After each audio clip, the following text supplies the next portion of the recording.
Agora, quando eu faço um gráfico com o número de citações, né, porque quando o verbete, além da citação, é sinal que a gente já está trazendo mais alguma informação para a gente entender o CPT. Então, veja, do 1000 ao 1800, 1% apenas do verbete não nos dava muita indicação de por onde a gente poderia caminhar com esse assunto. Do 1000 ao 1100 subiu para 13.500, depois subiu para 1560, 18, 53, 80, e se mantém agora em 80, mas está subindo, porque novamente a gente está aí conforme o verbete 1550. Então, assim, não só o número de verbete aumenta, como aumenta os comentários, aumentam enfim, as formas de lidar com esse assunto, né? Então, isso confirmou que esse assunto realmente está interessante. E a mim ficou a seguinte impressão, né? Que ainda não é uma pesquisa que eu posso afirmar, mas começando por mim. Eu percebo que na Conscienciologia em geral, na CTI em geral, parece que no nível que nós já chegamos, no adiantamento que nós já temos, agora é a hora de melhorar a cosmoética do mundo. Quer dizer, a partir da cosmoética mais assumida, mais teática de cada um, nós vamos melhorar a cosmoética do grupo e, com isso, nós vamos poder, então, ir mais para frente, porque a evolução ela é constante, mas ela depende de certos requisitos para ir galgando os vários degraus evolutivos. Então, a impressão que eu tenho é que nós, os evolucionistas, como um todo, está na hora da gente assumir mais, ser mais teático que a gente já fez da cosmoética, botar isso mais em prática. Por isso, isso está sendo essencial para que continue a nossa evolução grupal. Alguma IP dentro da CCTI publicou o código? Eu acho que ainda não. Outra coisa que eu percebo desse levantamento é que já está começando a aparecer o código grupal de cosmoética. E até por causa da governança corporativa que está sendo debatido agora, né?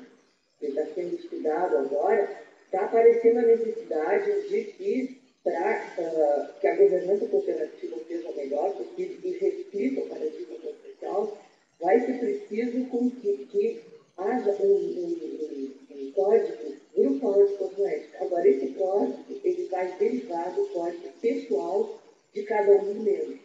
Então, nós começamos essa caminhada tentando entender o código pessoal, nós vamos poder estar evoluindo mais rapidamente com o código grupal, eu imagino assim. Então, a impressão que dá é que todos nós, agora, estamos maduros para isso.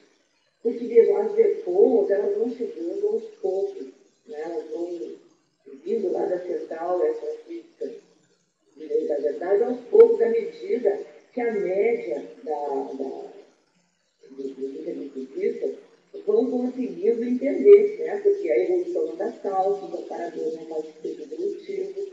Então, parece que agora já existe essa maturidade para que nós pensemos com mais carinho sobre o código pessoal de cosméticos.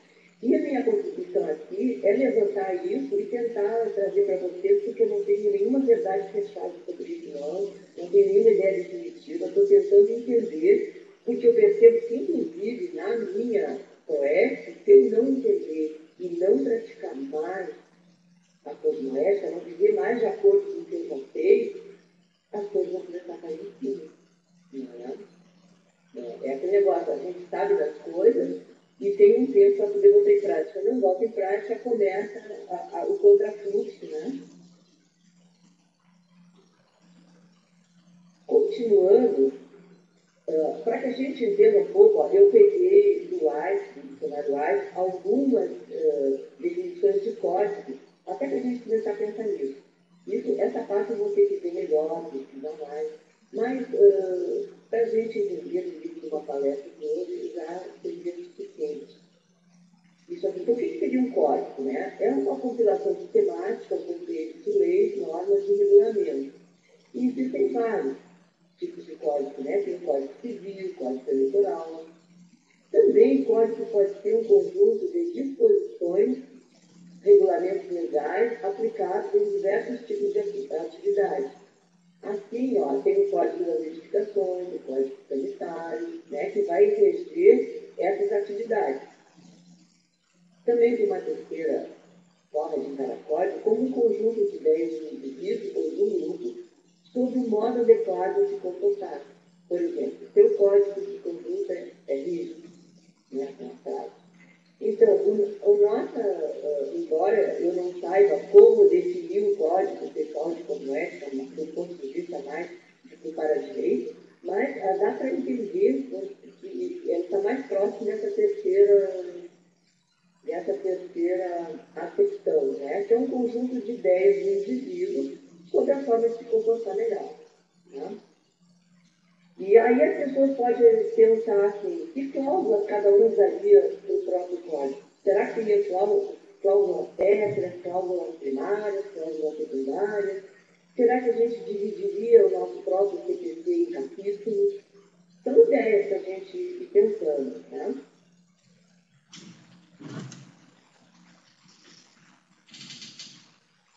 Por exemplo, no verbete, o professor Valdo, ele cita na exemplologia 2 exemplos de cláusulas para que a gente se inspire, né, sobre como fazer.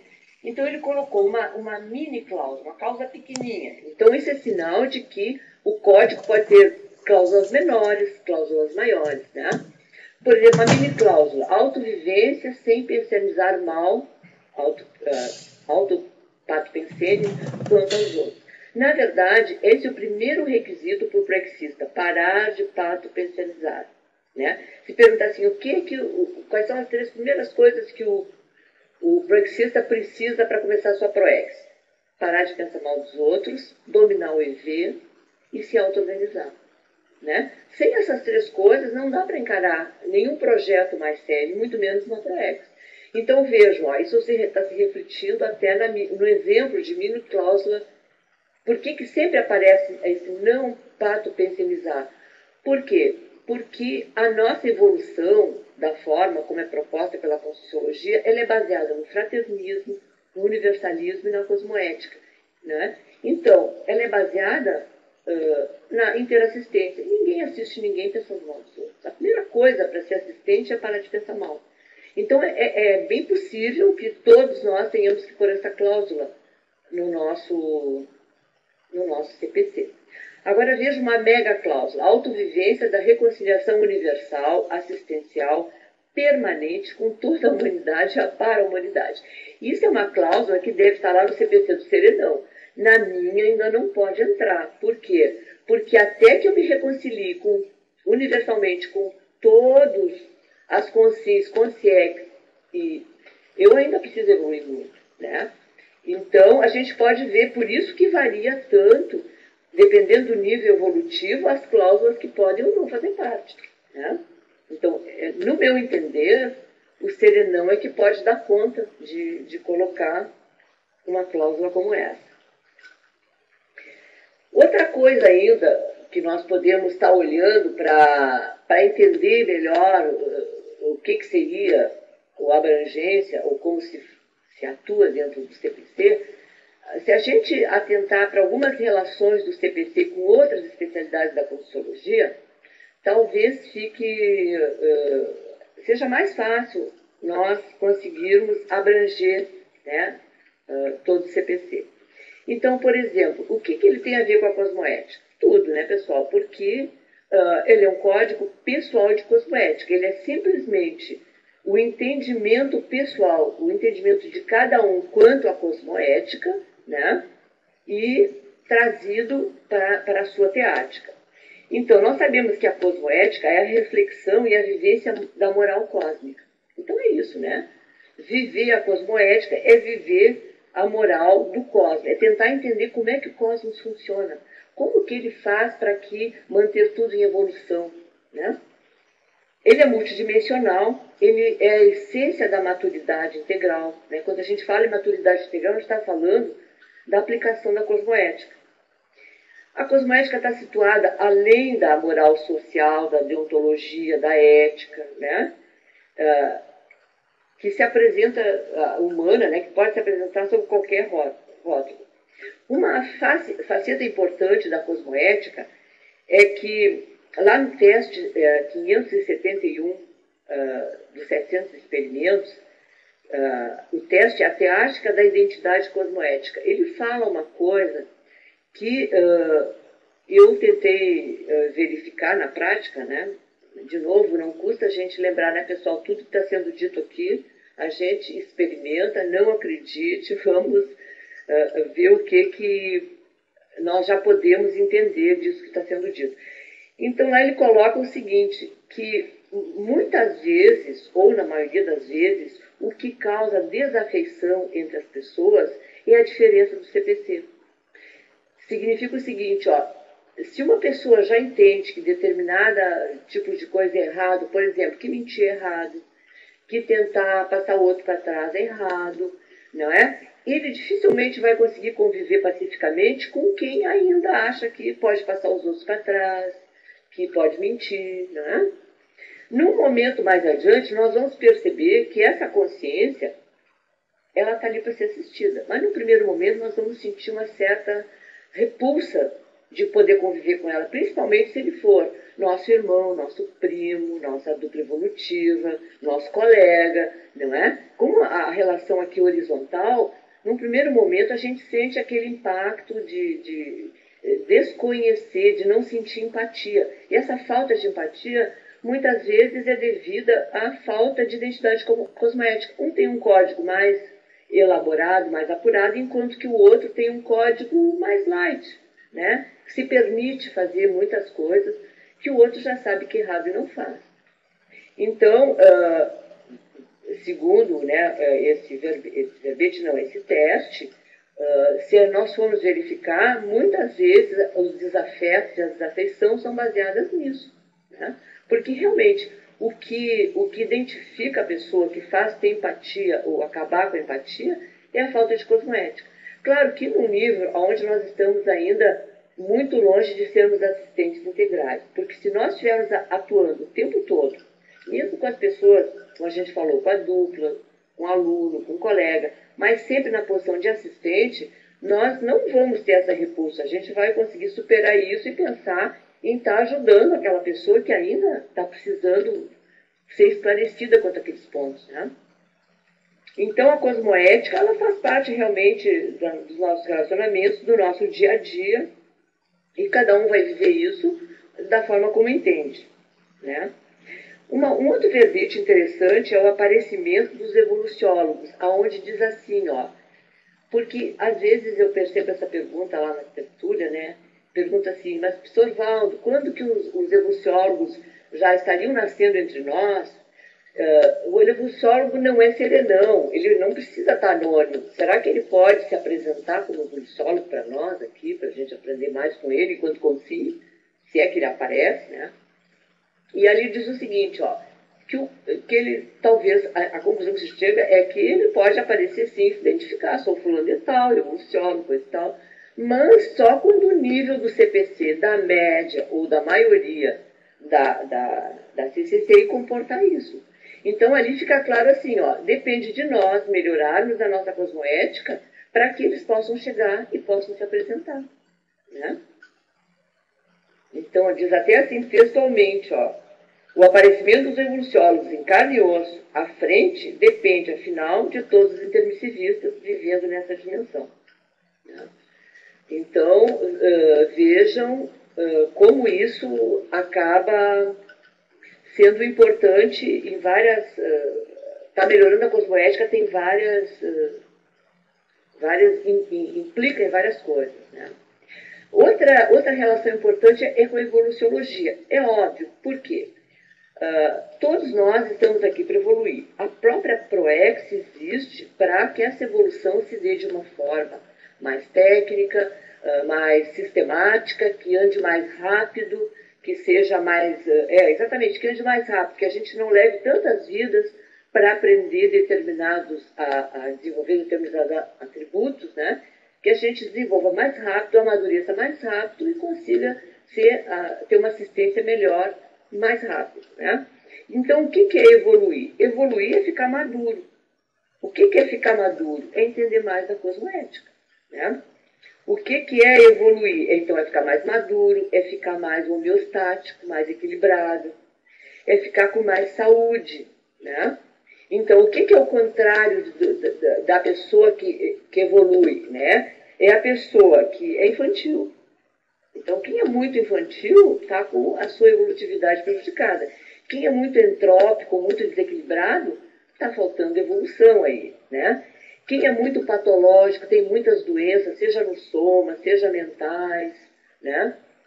Seja pecadilhos, está denotando o quê? Falta de evolução, né? E o que caracteriza a evolução? O nível da evolução é o nível da cosmoética. Então, a gente tem exatamente o nível evolutivo que a nossa cosmoética sustenta, não é? Também tem a ver com a inteligência evolutiva. Por quê? Porque a inteligência evolutiva é que vai mostrar que CPC é importante. Vejam bem, se a gente sair aí fora, não é? E começar a falar em CPC para as pessoas que não acessaram, não entendem o paradigma consciencial, elas vão achar que isso aí é uma utopia, né? Por que isso? Porque é preciso ter um feeling de evolução, entender que existe uma coisa chamada serialidade, que a evolução não dá salto, que a evolução ela não pode ser delegada para ninguém, que a evolução só é feita com alto esforço, né? Que a pessoa tem que ter uma noção de que ela é algo que está além desse corpo físico, ela tem que começar a perceber que ela tem um holossoma, ela tem que começar a perceber como lidar com ele. Enfim, a inteligência evolutiva é aquele módulo que vai permitir que a gente perceba o fluxo evolutivo, perceba a cosmoética, perceba a importância da evolução, né? Então, sem inteligência evolutiva, não dá nem para pensar em CPC, né? Então, se nós hoje estamos todos aqui numa sala virtual como essa, discutindo isso, é porque todos nós já temos, pelo menos, uma parte desenvolvida desse módulo de inteligência para estar percebendo a importância disso, né? Outra relação, talvez, é impossível dizer qual é a relação mais importante, mas uma que é crucial é a autopesquisa. Vamos ver uma outra pergunta da Silva. Como podemos amenizar o conflito que surge quando encontramos pessoas que nutrem antipatias gratuitas por nós? Olha, em primeiro lugar, tentar entender que talvez ela esteja experimentando uma falta de empatia. Ela tá com uma falta de empatia por nós, né? Talvez um reconhecimento energético. Eu acho que aí é ter paciência e procurar saber dela, não é? Dar liberdade para que ela possa, com a sinceridade necessária, não é? Te dar alguns indicativos de aonde que alguma coisa em ti não está agradando muito, né? Às vezes são coisas que podem ser superadas. Eu já percebi muitas vezes que, às vezes, a pessoa tem uma ideia errada, não é? Mas, às vezes, são coisas que realmente mais sérias, que demandam mais tempo para resolver. Mas, às vezes, são pequenos mal-entendidos. Eu te diria que ter paciência, né? Dar a ela a liberdade de chegar para ti e num clima fraterno, ela ter a liberdade de dizer aonde que está pegando isso, né? Para poder te ajudar a ver o que tu pode fazer, se é que pode, para melhorar isso. Vamos ver, autopesquisa, né? Por que ele é tão importante? Porque, pelo que se pode perceber, a primeira coisa, ou as primeiras coisas que tem que constar do Código Pessoal de Cosmoética é a superação de trafalhas, né? Então, a construção, o CPC, na verdade, ele é construído a partir da autopesquisa, porque ele é composto dos trafalhos que a gente vai ter que melhorar, né? Dos pecadilhos mentais. Esses são os primeiros itens que vão ter que constar lá, né? A pessoa, então, vai ter que fazer uma autopesquisa muito séria e depois, futuramente, agora com alguns exemplos, a gente vai tentar ver como que esses pecadilhos mentais, esses trafalhos, vão poder estar compondo um item do CPC, né? Agora, no próximo slide a gente vai tratar um pouco disso, tá? Mas ele é importante por isso. Quem não faz autopesquisa não sabe o que tem que melhorar em si. Não sabendo o que tem que melhorar em si, não tem como construir o CPC, né? E, finalmente, a PROEX. Qual é a relação dela com a PROEX? Né? A gente já falou várias coisas e vai continuar falando. Mas, por exemplo, né, lá na 5ª lei da PROEX diz que toda PROEX é cosmoética em seus meios e em seus fins. Então, se o proexista não tem isso muito claro, não é? Ele não vai estar podendo cumprir esses itens da PROEX se a cosmoética dele, prática, vivenciada, não é aquela cosmoética teórica, né? Não tiver altura, né? Qualquer tarefa que faça parte da sua PROEX, escrever um livro, dar uma aula, qualquer coisa, né? Ele vai ter que fazer isso no nível máximo da sua cosmoética. Isto é, o tipo de TARES que ele faz, o tema de pesquisa que ele escolhe, tudo isso tem que estar sendo regrado pelo CPC, porque senão vai ficar em subnível, né? E aquilo que a gente falou, quem pensa mal dos outros não consegue fazer nada na própria PROEX. Por quê? Porque a assistencialidade vai ficar prejudicada, não é? E outra coisa ainda é que o CPC, aquele paragenético, aquele que a gente trabalhou lá no curso intermissivo, esse CPC que a gente recupera o CONS aqui, ele dá um nível do curso intermissivo. Então, se o meu curso intermissivo foi de alto nível, de baixo nível, se a minha PROEX é mínima ou é máxima, vai ser em função do CPC. Se o meu CPC ele tem a consistência e o burilamento necessário para um curso intermissivo de alto grau, é sinal que eu tive. Se o meu CPC ainda é muito insípido, é pouco provável que eu tenha algo muito diferente de uma mini PROEX, por exemplo, né? Outra coisa também que nos ajuda a entender o CPC são os princípios. Se nós olharmos lá na seção Principiologia dos verbetes, a gente vai ver que já tem uma coleção de princípios que são afetos à conscienciologia, não é? Mas 2 princípios em especial têm a ver com o CPC. Um é o princípio do posicionamento pessoal, PPP. O que diz esse princípio? Quer dizer, a pessoa que não consegue se posicionar sobre os temas relevantes ou mesmo os temas polêmicos com os quais a gente tem que tratar durante os esclarecimentos, atares, a assistência que a gente faz, se a pessoa ela não está posicionada quanto àquilo, ela vai ser mais facilmente, ela não vai ter primeiro uma postura, uma força presencial grande, porque ela vai estar pusilânime, né? Os próprios amparadores não vão saber o que ela pensa, então não vão poder estar muito perto dela, não vão poder formar uma equipe muito coesa com ela. Ela vai estar mais propensa a ser assediada, porque quem está em cima do muro, não é? Sempre deixa uma dúvida lá para o assediador, será que se eu der empurrãozinho ela não cai para o meu lado? Né? Então, por vários e vários motivos, até porque a pusilanimidade é um travão da PROEX, né? E o posicionamento pessoal é o contrário da pusilanimidade, então é de grande importância que todos nós levemos bastante em conta isso.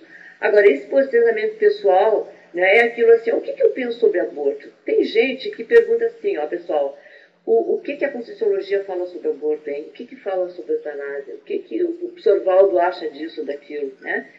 E, na verdade, cada pessoa se posiciona de acordo com aquilo que entende, né? Olha o princípio da descrença sendo vivido, né? Então, cada um de nós, de acordo com o que entende sobre cada assunto, vai ter que se posicionar. Eu não posso me posicionar, por exemplo, de acordo com aquilo que o professor Valdo entende, porque ele entende muita coisa que eu ainda não entendo, ele sustenta muita coisa que eu não sustento ainda, né?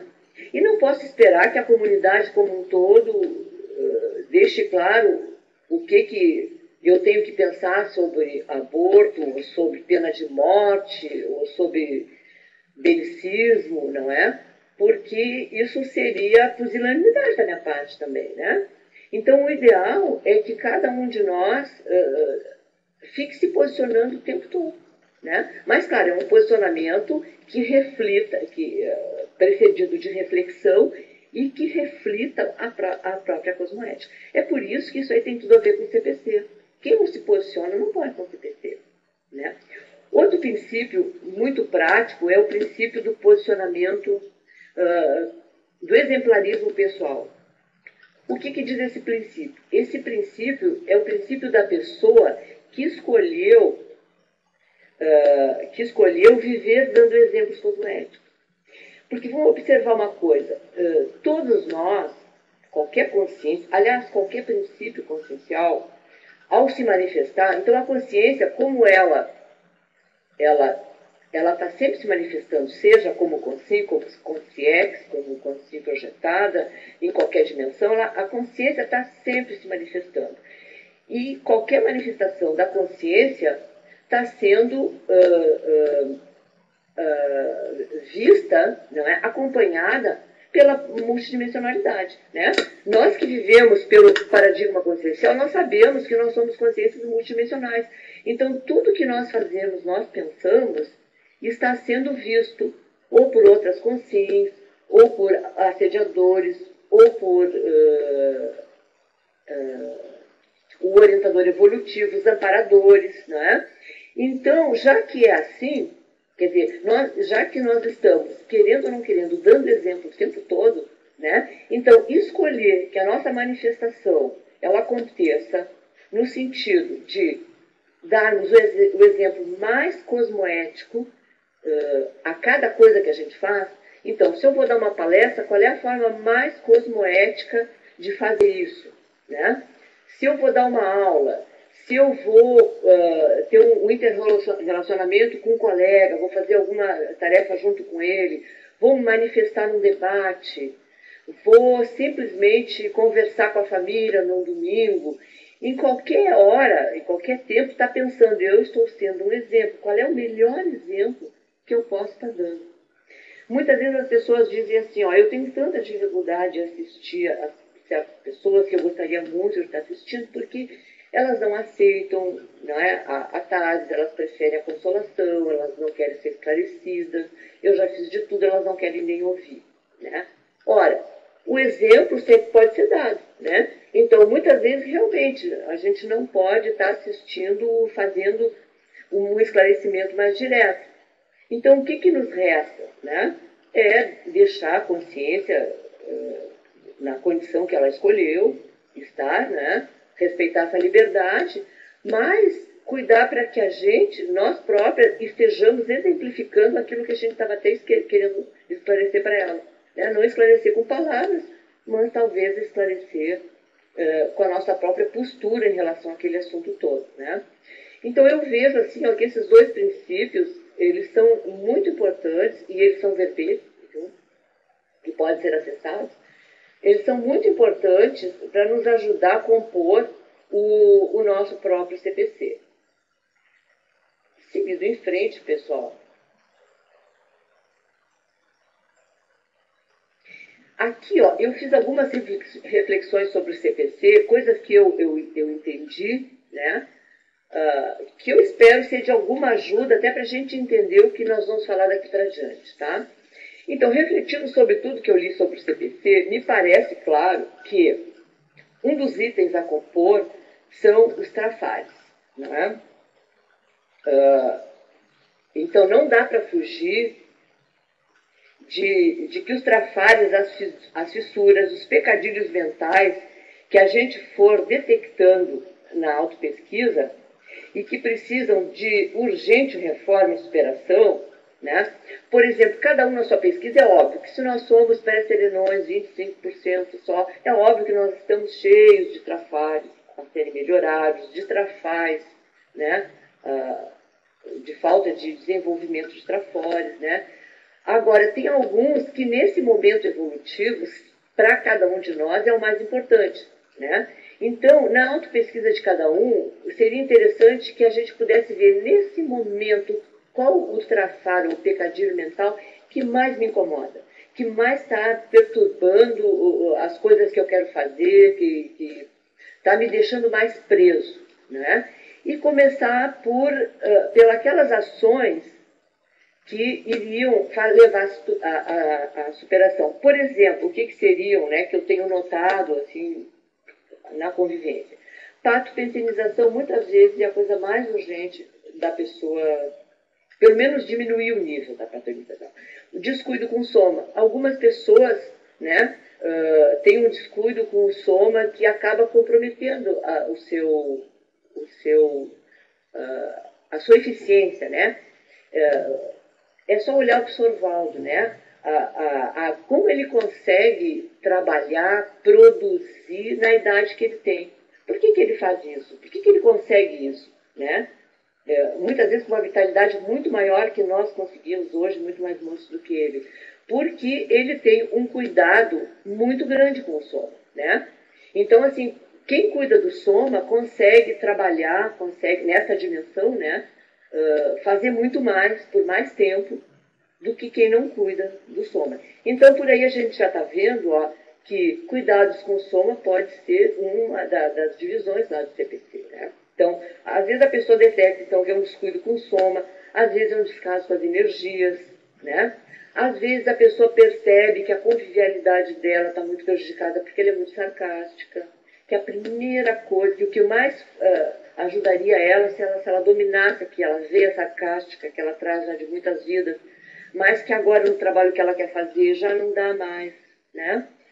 Às vezes é o medo, né? A pessoa percebe que o seu travão, o que mais emperra a sua evolução, está sendo o medo. Então, assim, na autopesquisa que cada um faz, detectar aquilo que seja o mais importante. Agora, como é que isso iria para o CPC, né? Tipo assim, vou trabalhar mais com as energias? Talvez não seja o caso. Talvez seja o caso assim, o que está por trás, por exemplo, se é sarcasmo, o que está por trás da minha veia sarcástica, não é? Então descobriu, porque atrás de um trafar tem outro trafar, e tem outro, e às vezes arrumando aquele primeiro lá, acaba, por exemplo, assim, o que pode estar por trás do sarcasmo? Uma forma de se autodefender. Mas por que eu preciso me autodefender, né? Então, lá adiante tem alguma coisa que essa sim pode ir para o CPC, né? Agora, isso cada um vai ver qual a melhor maneira de colocar, né? Por exemplo, se eu tenho descaso com as energias e quero combater isso, eu vou ter que imaginar uma forma de colocar isso no CPC e que isso seja um compromisso, né? E que vá me ajudar, então, a superar isso. Outro tipo de item, então um tipo de item são os trafares, que pode fazer parte do CPC, são as conquistas evolutivas a sustentar. Por exemplo, não é? A pessoa, assim como tem trafares, ela também tem muitas coisas maduras, não é? Muitas coisas boas que ela quer ter o compromisso de estar usando. Então, por exemplo, são as decisões maduras, inabaláveis da consciência quanto à sustentação dessas condições em qualquer circunstância, sem retorno possível. Por exemplo, assim, ó, dar assistência, dar prioridade à assistência. Então, a pessoa pode, de acordo com o seu nível de compreensão, tá, dizer assim, olha, por tudo que eu conheço, que eu já sei da cosmoética, eu, para ser coerente com o que eu já sei, eu tenho que ter como prioridade máxima a assistência, né? Então, assim, o que for mais assistencial é aquilo que eu vou escolher, não é? Se houver um contexto de assistência que vai envolver a mim, o assistido, o meu amparador, o amparador dele, os assediadores, enfim, toda aquela equipe envolvida numa assistência, não é? Eu vou ter que, numa situação como essa, colocar qualquer coisa de lado, qualquer interesse pessoal, qualquer fissura minha e segurar aquela, sustentar aquela assistência, nem que eu tenha que morrer, né? Tipo assim, ó, porque senão a pessoa pergunta assim, até quando eu faço assistência? Até a página 1, até a página 2 do manual de assistência ou eu vou até o fim, né? Por que eu estou dizendo isso? Aqui eu posso trazer um exemplo pessoal de alguma coisa que eu usei, onde eu usei o próprio CPC para superar um trafado que de outra forma eu não conseguia. Então, na minha autopesquisa, eu sabia que medo é um trafado que eu preciso superar, né? É um trafado, inclusive, que já vem de muitas vidas. São traumas evolutivos que fixaram lá na paragenética e que têm que ser superados. Mas, por exemplo, o medo de avião, né? Então, durante muito tempo, eu não conseguia entrar no avião por medo, um medo de claustrofobia, né? Por exemplo. E tentei superar isso de todas as formas, psicoterapia, consciencioterapia, reflexão, o que fosse, medicamento, né? E nada me dava uma segurança, ou nada me parecia suficiente, uma coisa que eu pudesse contar para enfrentar esse travão que era o medo de avião. Até que uma vez, durante um balanço existencial, num campo proéxico, eu trouxe esse problema lá para o campo, para mim e o operador, né, para ver como eu poderia resolver, e ele pergunta assim, qual é o limite da tua assistência? Né? Porque tu faz assistência até onde? Até onde tu puder ir de ônibus? Quer dizer, tu não faz assistência se precisa andar de avião, só faz assistência se precisa andar de ônibus. Aí eu parei para pensar e eu vi que no meu código tinha isso. Isso eu já tinha resolvido, que nada teria maior prioridade que assistência. Claro, se eu visse que era um contexto assistencial que envolvia amparador, coisa e tal. Não é, também não é uma utopia isso, né? Então eu vi que, já que aquilo era uma coisa que estava no meu CPC, e se está no meu CPC, eu dessomo, mas não abro mão, né? Ficou claro para mim que eu não poria esse limite na assistência que eu faria, não é? E, em vista disso, eu arranjei a coragem de enfrentar a viagem de avião. E, aliás, foi muito boa, não teve maiores problemas, né? E dentro do avião eu pensava justamente isso. E se esse avião cair? Eu digo, bom, do chão não passa, né? Porque o medo não era tanto de ficar preso ali dentro, né? Mas, de qualquer forma, se havia alguma coisa que eu prezava mais do que a defesa daquele medo. Então, fugir do medo era a coisa mais importante para mim. Mas, de repente, uma coisa maior, que tinha mais importância, isso que era... Então, eu vi o quanto pode ser prático um CPC. Então, o fato de estar lá, a minha assistência, a prioridade máxima, me ajudou a superar um travão da Proexis que estava me incomodando há muito tempo, né? Então, isso é só um exemplo para ver. Veja bem, eu não botei lá assim, ó, andar de avião, porque meu trafalho era andar de avião. Não botei andar de avião, né? Eu coloquei não pôr limite para assistência. E aí, até no momento que chega aonde esse travão passa a ser um limite para assistência, aí então ele vai ser superado pelo item que já estava lá. Isso, veja, pessoal, é só uma sugestão. É aquilo, experimente, não acreditem no que eu estou dizendo. Para mim funcionou. Para cada um, eu percebo, funciona uma estratégia diferente. Mas eu só quis colocar aqui para a gente começar a pensar. Então, para refletir sobre o CPC, talvez começar pelos trafalhos mais difíceis, colocar as conquistas evolutivas que a gente se propõe a sustentar, né? E outra coisa, assim, ó, o que vai para o CPC é honra, não é? É alguma coisa que a gente não vai voltar atrás. É por isso que não pode ser uma carta de intenções. Eu pretendo melhorar a minha formação, o meu desempenho energético. Isso não vale. Porque se eu for colocar é alguma coisa que eu realmente vou fazer. Né? Ou eu já fiz e está ali porque eu vou sustentar, ou é alguma coisa que a partir desse momento, toda a minha energia, tudo que eu sei, tudo que eu posso, vai ser colocado em prol de resolver aquilo. Né? É claro que pode ser que a gente não resolva, não no primeiro momento, mas a gente vai estar sabendo a cada hora que está fazendo o máximo. Então, não pode ser uma intenção de valores o que vai constar do CPC. Tem que ser coisas que a gente realmente se garanta. Né?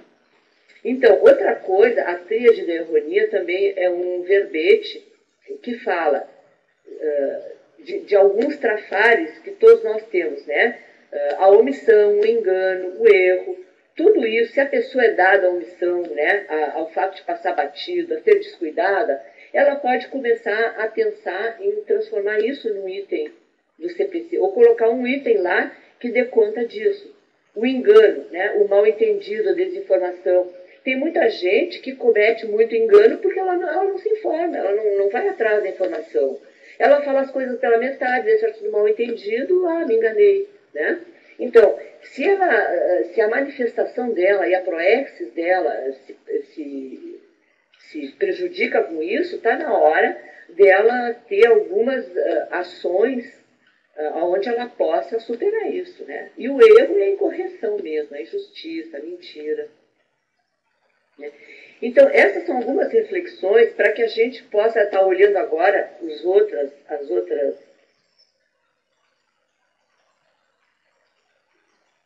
verbetes, né? Já levando em conta isso. Então, aqui eu procurei levantar assim, a existência do CPC, então, sempre onde existe CPC, existem atitudes pró-proex.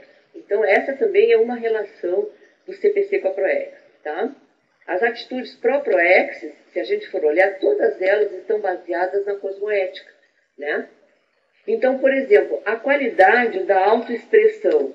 Essa é uma atitude pró-proex. O que seria isso? Né? É que a pessoa, para ser eficiente na sua proex, ela tem que ter uma postura, uma expressão que demande respeito. Né? Uma pessoa que não é respeitada, que haja de uma maneira desleixada, né? A pessoa, né, o assistido olha assim, mas como é que ela está querendo me assistir, que é falando de programação de vida, olha a forma como ela se comporta, não é? Então, desde a forma de nós nos apresentarmos, o cuidado pessoal, o asseio, a forma de falar, a entonação, né, a força presencial, tudo isso faz parte da assistência. Quem não tem isso, é difícil assistir sem isso, entende?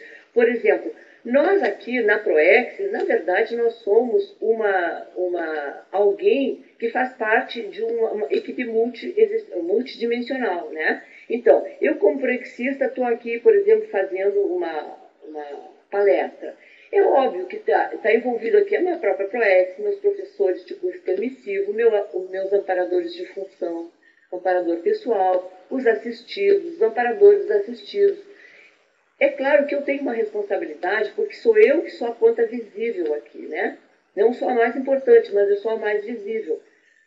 Eu tenho que cuidar da cada um de nós tem que cuidar da sua postura. Se eu tenho uma voz que não está lá muito boa, eu vou procurar estar melhorando sempre, né? Se eu sou muito tímida, eu vou fazer alguns exercícios para ficar menos tímida.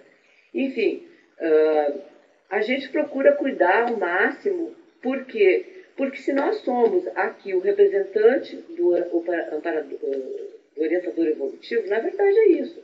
Né? Cada um de nós que está cumprindo a sua proex, na verdade está representando o seu orientador evolutivo aqui nessa dimensão. Então, olha a responsabilidade, né? Então, o CPC ajuda muito nisso, né? Por quê? Porque a cosmoética reflete na força presencial, reflete na forma de falar, entende? Ela qualifica tudo que a gente fala, né? A pessoa se torna mais confiável para os amparadores também, né? Outra atitude para o proexis é a manutenção, havia uma pergunta aqui, ó. Silvia, recentemente tive coragem e identifiquei um trafar, a impulsividade. Como posso controlar isso sem remédio? Olha, Silvia, eu também tenho esse trafar, viu? Não é assim, digamos, o meu pior trafar, mas eu já detecto que ele me prejudica muitas vezes, principalmente num debate, principalmente numa reunião onde muitas pessoas falam ao mesmo tempo. Eu tenho dificuldade de não falar por impulso, entende? Então, o que eu vejo é conte até 10. Não vá na primeira. Conte até 10, espere, pense na melhor forma de falar, na melhor hora de intervir. Se não, fique quieto. Se tiver que pecar, peque por omissão. Por quê? Porque quando a gente está tentando corrigir um traço, a gente está numa escala, né? Às vezes a gente vai lá para outra. Então, assim, fala impulsiva demais. Às vezes tem que ficar paradona demais. Mas isso é momentâneo. É até a gente dosar a entrada certa. Porque, em geral, tu não sai da impulsividade para a dosagem certa. Em geral, a gente tem que passar lá para ficar mais quieta, mais calada, observar mais. E aí, aos poucos, ir modulando aquilo da forma que a gente acha que é mais correta. Essa é o que eu posso te dizer. Pode ser que tenha informações melhores que essa. Na homeostase pessoal, o que seria isso? É que o CPC promove isso. Homeostase pessoal é o equilíbrio pessoal, né? Então, assim, os 4 veículos estarem todos homeostáticos, as energias trabalhadas na situação ideal para aquela circunstância, não é? Então, por exemplo, muitas vezes essa homeostase pessoal depende da homeostase do soma, né? Às vezes depende da homeostase emocional, às vezes depende da homeostase energética, de ideias, não é? Então, uma coisa que eu vejo que pode ser uma divisão aqui dos itens seria fazer as decisões, as cláusulas do CPC quanto ao soma, quanto ao energossoma, quanto a cada um dos veículos, né? E também quanto às atitudes, aos atributos da consciência, né? Então, isso pode variar ao infinito, né? Mas a homeostase, o CPC, ele promove essa homeostase, porque a pessoa fazendo autopesquisa e atuando, mas principalmente por que o CPC ele faz isso? Porque ele faz a pessoa atuar no limite do que ela compreende da cosmoética. Então, até que ela pode, em relação a outra pessoa, estar sendo pouco cosmoética comparado com o outro. Mas isso não vai causar problema para ela. Não vai causar uma interprisão. Por quê? Porque ela está atuando no limite do que ela conhece, né? Então, isso permite que a consciência permaneça em homeostase, mesmo que ela esteja ainda trabalhando com seus trafalhos lá, né? Ele ajuda na retificação das autocondutas, óbvio, porque quem está atento e vigilante ao CPC está corrigindo a sua autoconduta, né? Isso é uma atitude próprio ego. Ele trabalha na autoridade interassistencial. Por quê? Porque, veja bem, cada CPC é diferente um do outro, até porque cada um tem trafalhos diferentes, ou está, no momento, ele está mobilizado para trabalhar determinado tipo de trafar. Então, ele está lá descobrindo técnicas, estudando, aprofundando, para descobrir aquilo, para cura, né, a remissão daqueles trabalhos. Ou ele está usando determinados atributos que ele sabe que tem, né? Está lá se comprometendo a usar, dizendo, amparadores, isso aqui pode contar comigo, coisa e tal. Isso acaba dando para ele uma identidade interassistencial. Se ele está trabalhando lá, por exemplo, no combate ao medo, por exemplo, que eu falei, né? Então eu estou muito mobilizado, estudando sobre isso, coisa e tal.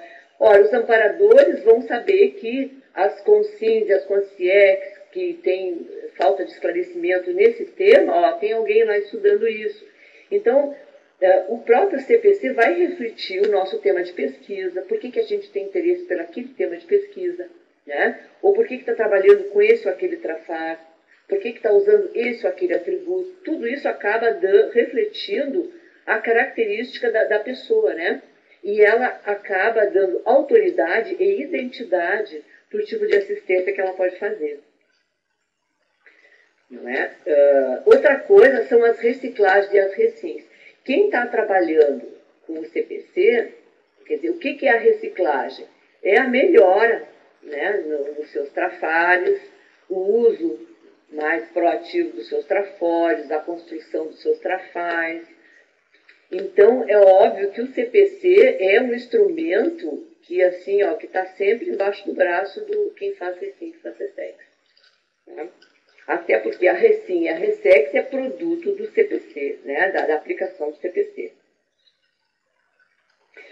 Também eu coloquei aqui que detectado o trafar na autopesquisa e entrando como item do CPC, aí é que a Recim é desencadeada. Né? Então, eu na autopesquisa detectei o trafar. Fui lá e coloquei algum item no CPC que vai me mobilizar para combater isso. Ora, a Recim já começou. Né? Agora, vamos dar uma olhadinha rápida sobre a ausência de CPC, o que ela causa? São as atitudes antiproex. Então, se nós formos olhar, listar as atitudes antiproex, todas elas são devidas à ausência de CPC. Inclusive, isso consta dos verbetes. Tem alguns verbetes que falam, esse assunto, o que tem a ver com o CPC? Ele denota ausência de CPC em quem tem aquele trafar. Uma pergunta da Silvia. Nosso nível de evolução permite a imparcialidade? Creio a atitude de imparcialidade é covardia e atraso. Estou enganada? Olha, essa é uma pergunta difícil, Silvia. Porque, veja, se a gente atua no limite do que a gente entende que é melhor pela cosmoética, a gente dá opinião. Não é? Eu não sei bem o que seria a imparcialidade aí. A imparcialidade significa não pender nem para um lado nem para o outro, não é mesmo? Agora, a imparcialidade, porque veja assim, ó, eu teria de ter uma questão mais concreta, mas, por exemplo, eu não posso ser imparcial, por exemplo, no caso em relação, por exemplo, à paz, entende? Ou o antibelicismo. Eu sou parcialmente, completamente imparcial em relação a isso. Eu sou contra o belicismo e sou a favor do pacifismo. Né? E eu espero refletir isso em todas as minhas atitudes. Então, quando a gente se posiciona, às vezes não dá para ficar imparcial. Né? Agora, eu não sei aonde que a imparcialidade não deixa de ser uma vantagem, né? Ela é uma coisa positiva, mas eu não estou conseguindo imaginar onde que a parcialidade ou a imparcialidade pode entrar aqui. Porque se ser imparcial é ser justo, isso aí está incluído dentro da cosmoética. Né? Espero ter esclarecido alguma coisa, se é que eu entendi a pergunta. Então, assim, vamos ver algumas... eu peguei como atitudes antiproex exatamente verbetes. Então, tem um verbete chamado desviacionismo. Né? Desviacionismo é a característica anticosmoética da mini-dissidência do ectopismo. É a pessoa que, em vez de chegar aqui e fazer o que ela programou para fazer no seu curso permissivo, ela vai fazer outra coisa. Entende? Ela tinha que estar trabalhando para esclarecer as pessoas a respeito de como cumprir a própria proexis, como chegar a ser um completista, e ela vai ensinar outra coisa, porque dá mais dinheiro, porque ela precisa ganhar dinheiro, ou porque outra coisa a interessou na hora, né? Então, isso denota uma ausência de CPC. Por quê? Porque isso vai acabar causando, né? Isso aí vai acabar levando a Melim, né? Começa a se desenhar uma incompletude, começa a vir a Melim, a pessoa começa a pensar o que ela pode fazer. E aí ela começa a pensar em Recim. No que ela pensa em Recim, se ela aplicar o que ela já sabe da cosmoética, ela vai poder colocar lá itens no seu código pessoal de cosmoética para que ela consiga voltar para a estrada principal. Mas, de qualquer forma, se ela se preocupasse desde o início em ter, e manter e burilar um CPC, dificilmente ela estaria desviada ou em ectopia de proexis. Tá? Outra coisa é a hibernação cultural, que é outro verbete, né? É a síndrome da agenda vazia. Então, a pessoa ela tem agenda vazia de coisas que são evolutivas, que são aquelas coisas que são na cláusula da sua proexis, mas está cheia de outras coisas, não é? Porque a vida intrafísica, ela realmente nos traz muitos interesses. Por exemplo, a pessoa pode estar fazendo o seu 5º curso de línguas, ou está fazendo, sei lá, cursos de informática, que são todos muito interessantes, quanto mais se souber, melhor, mas que no momento, porque ela tinha que estar fazendo, não é o prioritário, né? Então, vai ver, não sobra tempo para escrever o livro, não sobra tempo para fazer autopesquisa, para preencher o concessiograma, não falta tempo para participar lá do voluntariado, mas sobra tempo para fazer mais um curso aqui, ganhar mais um dinheirinho ali, sei lá, né? Então, ficar cuidando exclusivamente da família, isso num nível que seria incompatível com a proexis que tem que ser feita, né? Tem o demissionário antievolutivo, aquele que deserta, aquele que chega assim, eu vou deixar para a próxima vida, né? Aquele assim, olha, realmente eu sei que eu sou intermissivista, eu percebo que eu entendo essas ideias, realmente isso aí é muito, mas eu não, no momento, eu não estou disponível para isso não. Eu vou deixar para a próxima vida. Esse é o desertor, né? É o demissionário. A gente diz que ele está num crescendo, né? A desistência leva ao incomplexes, que leva a melim e depois vai levar a melex. Então, embora a desistência no momento possa parecer para ele a melhor coisa, mas na verdade ele está indo nesse rumo aqui, ó, né? A melim no fim da vida e a melex, se é que ele é um intermissivista, se é que ele tinha uma proexis para fazer, né? O diletante evolutivo é aquele da cultura inútil, né? É o imaturo.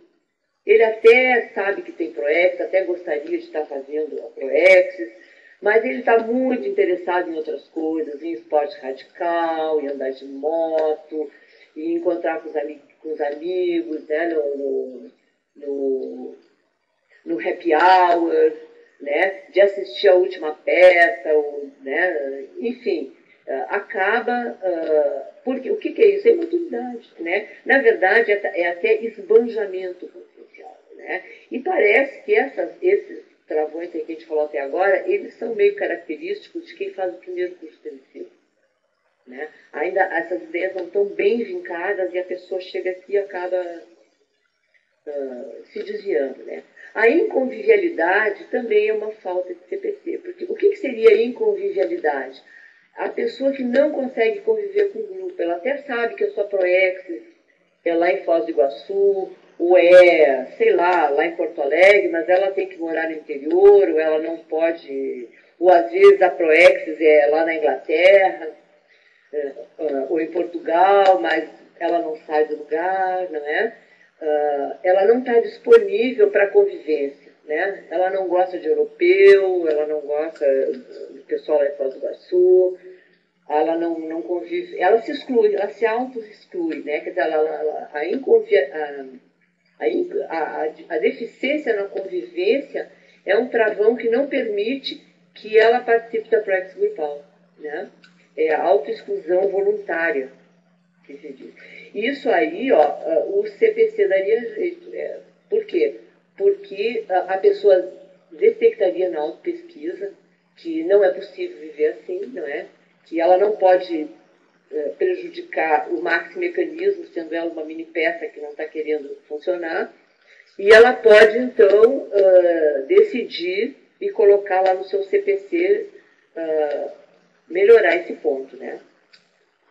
A parapercepção patológica é de quem não tem o CPC, e por não ter o CPC é muito anticosmoético.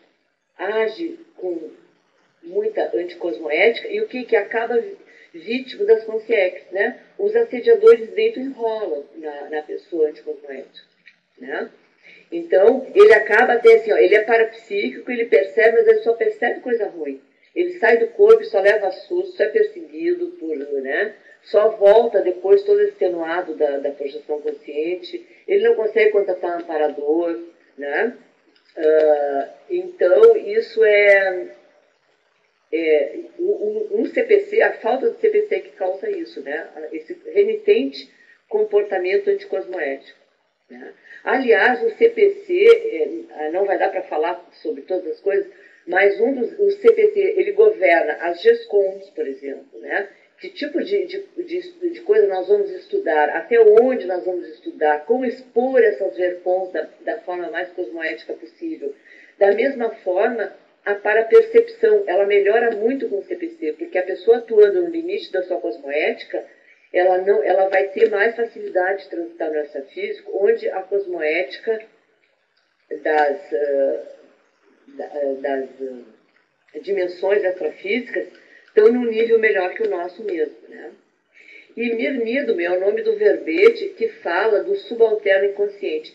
É aquela consciência que abre mão de ser o protagonista da própria proexis, ele prefere sempre alguém que mande nele, alguém que diga o que ele tem que fazer, é o pusilânime, né?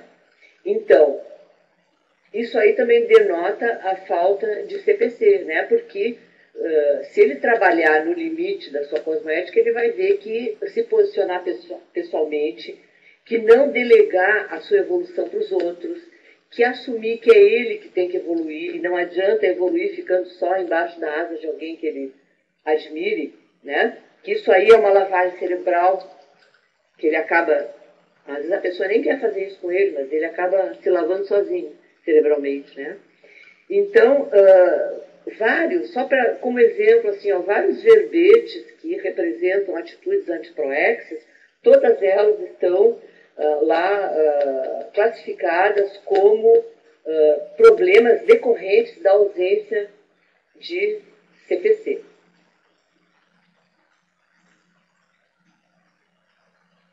Agora vamos falar do que é bom. Ganhos evolutivos, né, que o CPC traz. Quer dizer, quem tem um CPC atuante, quem está trabalhando nele e vivendo, sempre burilando, tem vários ganhos evolutivos. Alguns deles até a gente já andou falando aqui, né? O primeiro é a cura dos autoassédios. Então, assim, ó, qual é o grande problema da humanidade, né? Sempre a gente ouve dizer isso. O maior problema da humanidade é o assédio. Onde é que começa o assédio? No autoassédio. Então, curar o autoassédio é uma das coisas melhores que a consciência pode fazer em prol de si mesma e depois dos outros, né? Por que isso aí é um ganho evolutivo do CPC? Porque o que causa assédio? As fissuras mentais, os pecadilhos mentais, os trafares. Então, na medida em que nós estamos diuturnamente detectando e enfrentando os trafares e os pecadilhos mentais, isso deixa de ser uma fissura. Então, mesmo que eu ainda não tenha conseguido vencer ou acabar, ou superar completamente cada um dos meus trafares, mas se eu estiver atento a eles, me posicionando quanto, olha, eu sei que eu tenho, não vou mentir para ninguém que eu não tenho isso aqui. Amparadores, ó, sei que tenho, estou fazendo o que posso. Assediadores, ó, não adianta me surpreender por aí, porque eu sei que eu tenho isso aqui, mas eu estou trabalhando no limite do que eu posso. Isso aí desassedia a pessoa, né? A pessoa fica mais livre de autoassédios, portanto, menos vulnerável ao heteroassédio, menos conflituada, porque uma coisa que o autoassédio também faz é manter a pessoa em conflito consigo mesma, né? Pô, eu sei que eu tenho, de novo, fiz a mesma coisa, olha que eu não melhoro nunca, né? Quer dizer, por quê? Porque, na verdade, a pessoa está gastando energia para se justificar, para se martirizar, mas não está gastando energia em fazer alguma coisa para resolver aquilo. Então, o CPC previne isso, né? Então, já é um grande ganho evolutivo diminuir o autoassédio. Ele é uma profilaxia evolutiva. Por quê? Porque as nossas interprisões, elas sempre se dão por deficiência cosmoética, né? A gente só tem interprisão porque agiu anticosmoeticamente em relação aos outros, né?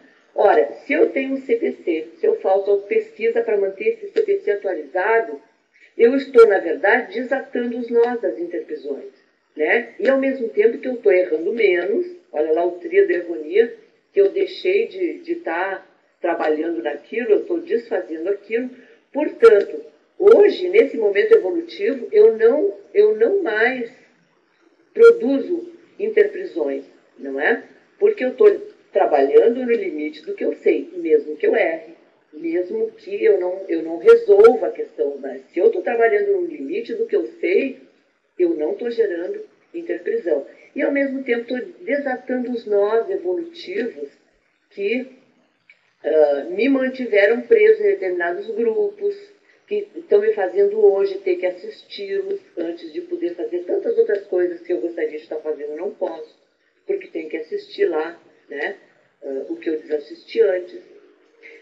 Outro bem evolutivo é o aumento do livre-arbítrio. Então, gente, o que é livre-arbítrio? Livre-arbítrio, ele nunca é total. Ninguém tem livre-arbítrio total. Eu imagino que nem a consciência livre tem. Né? Porém, o nível do livre-arbítrio, ele aumenta dependendo do nível evolutivo da consciência. Ou dependendo do nível de cosmoética aplicada da consciência. Então, quem tem um livre-arbítrio muito grande, quem está mais livre, mais solto para evoluir, é sinal que já trabalha com um nível de cosmoética prática já maior. Né? Quem é que está lá na interprisão, que quer fazer e não pode, quer sair e não consegue, é quem tem um nível, quer dizer, quem assim, trabalhou muito contra a cosmoética e está tendo agora que cosmoeticamente arrumar aquilo ali, e enquanto ela não devolver aquilo que ela tirou, ela está presa com aquilo. Por isso que a gente fala, o interpresidiário, ele tem uma liberdade condicional. O livre-arbítrio dele é que nem a liberdade condicional do preso. Tem liberdade até ali, ele não pode ir muito longe. Né? Já o intermissivista, ele tem uma liberdade assistida, porque embora ele tenha um livre-arbítrio maior, não é total. O livre-arbítrio dele termina no limite das funções que ele assumiu com o seu orientador evolutivo, com seus amparadores, com seus companheiros de proex. Só que é uma liberdade assistida, mas que não está impedindo a sua evolução. Né? Então, assim, o livre-arbítrio, ele funciona em função da cosmoética que a pessoa vive a vida dela. Então, o CPC ajudando nisso, ele está nos ajudando a ficar mais livres. Tá? Ele ajuda também, ele propicia o livre trânsito evolutivo. Aqui, ó, um exemplo que eu tenho é o seguinte, ó. Por exemplo, hoje eu sou tenepsista. Se eu quiser ter uma OFIEX, será que eu posso? Eu acho que não. Por quê? Porque eu ainda não tenho uma cosmoética explícita, vivida, suficiente para bancar uma OFIEX. Né? Então, o que vai ter que acontecer? Eu vou ter que melhorar o meu CPC, burilar ele, né? Melhorar a forma com que eu vivo, né? a minha cosmoética teática, para poder sustentar o MOFIEX. Porque assim, ó, a gente consegue ter as atividades assistenciais que a gente consegue sustentar. Por isso, assim, ó, quem não tem ainda uma sustentabilidade que veio da cosmoética vivida para fazer TENEPS e faz TENEPS, acaba tendo acidente de percurso, tem às vezes um marco PK, mas vai ter soma. Por quê? Porque se meteu a fazer alguma coisa que não sustenta. E o que é essa sustentação? É o nível de cosmoética, né? Então, assim, ó, eu gostaria muito de ter um OFIEX, eu confesso para vocês, eu me senti que eu estou evoluindo, que eu estou fazendo uma coisa importante, mas essa vontade vai ter que primeiro servir para melhorar o meu CPC para chegar lá, né? Então, assim, ó, quanto mais teática a pessoa tem do CPC, mais ela pode dizer, agora eu tenho um OFIEX, ou quando eu for fazer um curso intermissivo, vou fazer um curso intermissivo de altíssimo nível, não sei. Vai depender da minha ficha evolutiva pessoal, que é o saldo das coisas que eu consegui fazer aqui. E as coisas que eu vou conseguir fazer aqui, que são evolutivas, vai depender do meu CPC. Então, não dá para fazer muito fantasia em relação a isso, né? E outro ganho evolutivo é o alívio das autoculpas. Porque, veja, se a gente faz o que pode, não tem por que se autoculpar. Por que a pessoa se autoculpa? Porque, na verdade, assim, eu encontro muitas pessoas, eu estou com uma culpa porque eu tinha que estar escrevendo e não escrevo. Eu tinha que estar fazendo, trabalhando as energias e não faço. Eu tinha que, não sei, e não faço, né? Quer dizer, a pessoa fica culpada, mas não faz, né? No momento que ela diz, bom, eu agora eu vou ver se eu não consigo escrever. Ok. Não quer dizer que ela vai botar lá no CPC que ela tem que escrever. Ela tem que ter o primeiro, eu imagino, ela não tem que nada, viu, gente? Cada um tem que o que quiser. É uma só forma de falar. Eu imagino que a pessoa tem que parar para pensar o que no momento mais trava a minha condição de escrever. Por que eu não consigo, né? É porque eu tenho perfeccionismo muito grande, é porque eu acho que eu não pesquisei o suficiente ainda, enfim, é porque eu tenho baixa autoestima intelectual, enfim, existe uma série de coisas. A pessoa detecta aquilo e vai trabalhar naquilo, né? Então, essa coisa que ela detectou anterior, ou até, às vezes uma coisa mais anterior, ela pode ir indo para trás, na tentativa de descobrir onde é que está o nó que não deixa ela escrever. Quando ela chegar lá naquilo que bom, é isso aqui que realmente está entravando, aquilo então pode ir para a ser superado através do CPC. No momento que ela faz isso, ela não precisa mais se autoculpar. Ela precisa mais ficar em conflito com ela mesma, o tempo está passando, eu não estou fazendo. Porque ela sente que ela já está começando, ela já está trabalhando naquele limite, está fazendo alguma coisa. E quando a consciência está fazendo alguma coisa, não há nada mais que exigir dela, né? Então, isso é uma coisa que eu aprendi também. Muitas vezes as pessoas ficam com esses conflitos íntimos, porque elas acham que elas têm que resolver as questões. E muitas vezes não tem. Isso aí é uma questão, eu acho que isso é uma coisa que vem de outras vidas, essa questão do salvacionismo, né?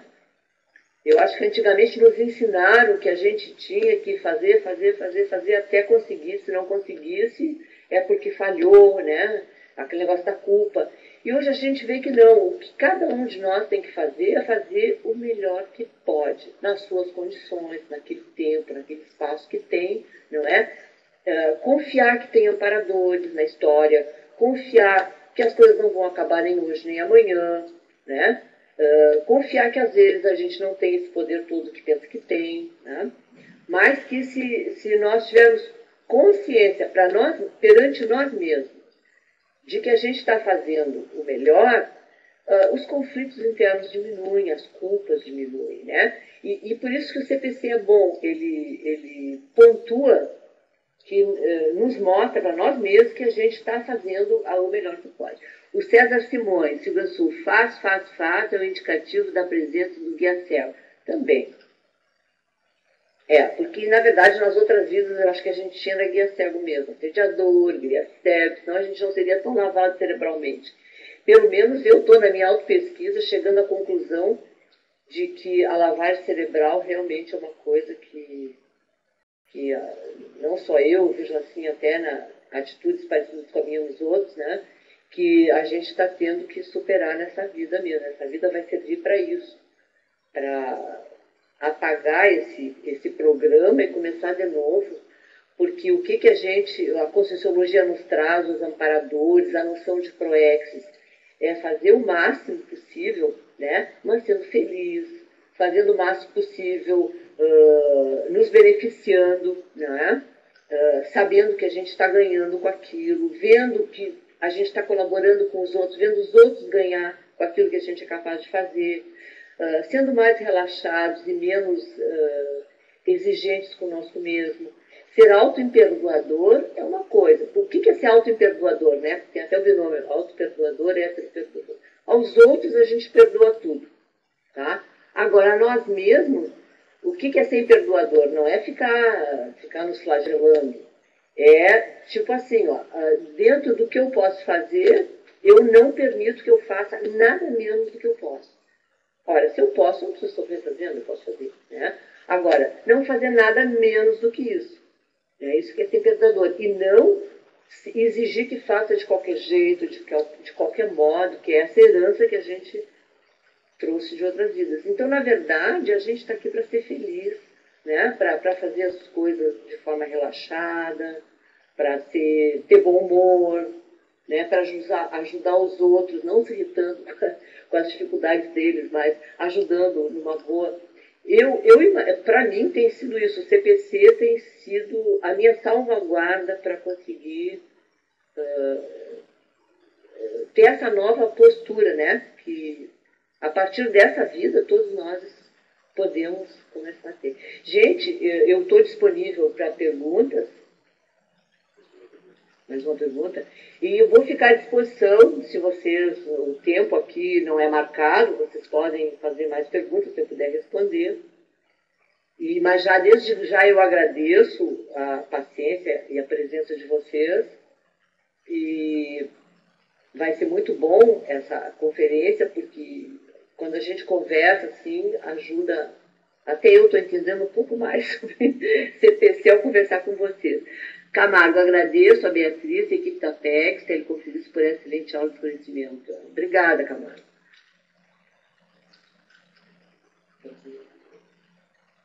Era o segundo.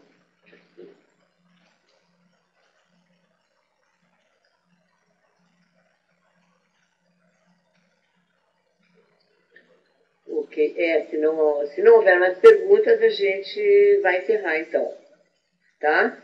De novo, muito obrigada pela presença de